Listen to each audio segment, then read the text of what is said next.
Shabbat Shalom. This coming Shabbat, we read the Torah portion of Bo. We are once again in the midst of the Exodus narrative, the children of Israel leaving Egypt to go to the Promised Land, the Egyptians going through the experience of the 10 plagues. But in the middle of this narrative, the text takes a time out, if you will. At the beginning of Exodus chapter 12, we see the commandment to observe Rosh Chodesh. The reality is that this commandment is the first uniquely Jewish commandment that we receive. Rosh Chodesh, once a month, mark the festival of the new moon. In and of itself, it doesn't seem like that big of a deal.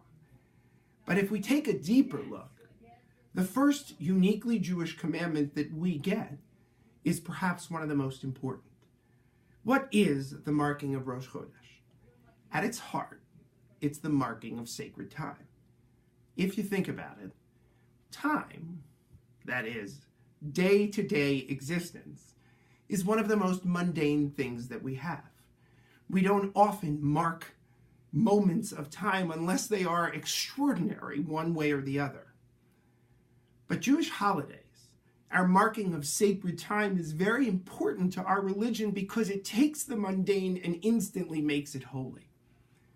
We've often assumed that it's the fact that we celebrate those holidays through the generation that makes it holy.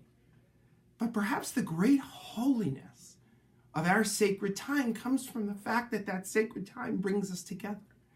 It brings us together as community, and most pointedly, it brings us together as family.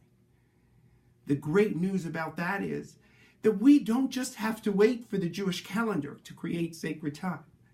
We have the ability, day after day, to create that sacred time, and sometimes it looks just like spending time with family, or perhaps it looks like watching the Eagles advance to the Super Bowl together as a family.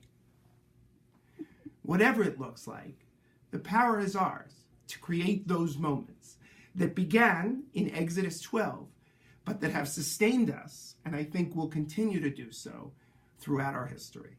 Shabbat Shalom.